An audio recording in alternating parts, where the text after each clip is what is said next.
নমস্কাৰ বন্ধু বান্ধৱীসকল, মই অন্যতা ভিতৰলৈ আপোনালোক সকলোকে স্বাগতম জনাইছোঁ। হয় বান্ধৱীসকল, আপোনালোকে চাগে কৃষ্ণভাষী ধাৰাবাহিকখন বহুত বেছি ভাল পায় চাই। হয়, সকলোৱে কৃষ্ণভাষী ধাৰাবাহিকখন চাই বহুতেই ভাল পায়। আজি খনিত দেখিবলৈ পাব কাকলিয়ে আৰু কাকলি মাকে লগ লাগি কাকলিৰ বিষয়ে যে কোৰ্টত এভিডেন্স দিম বুলি কৈছিল,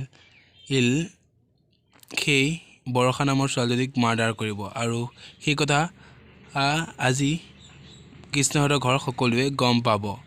আৰু এতিয়া কৃষ্ণহঁতৰ ঘৰ অৱস্থা কি অলপ চাওঁ আহক ভিডিঅ'টোত। সাক্ষী নোহোৱা হৈ যোৱাৰ পাছত হয়তো কৃষ্ণৰ সাইকোলজিকেল প্ৰব্লেম হ'ব পাৰে, আৰু মই কৃষ্ণক বিপদত পৰিব দিব নোৱাৰোঁ। দেউতা, যিজনী ছোৱালীয়ে কাকলিৰ বিষয়ে কোৰ্টত গৈ তাৰ আচল চৰিত্ৰৰ বিষয়ে জনাই সাক্ষী দিম বুলি যে কৈছিল, সেইজনী ছোৱালীৰ মাৰ্ডাৰ হ'ল।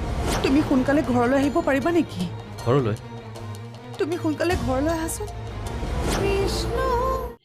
ভিডিঅ'টো সম্পূৰ্ণ চোৱাৰ বাবে ধন্যবাদ। আৰু যদি সম্পূৰ্ণ চাইছে এটা লাইক কৰি দিব। আৰু মোৰ চেনেল যদি নতুন হয় আপোনালোক, তেন্তে প্লিজ চেনেলটো ছাবস্ক্ৰাইব কৰিবলৈ নাপাহৰিব।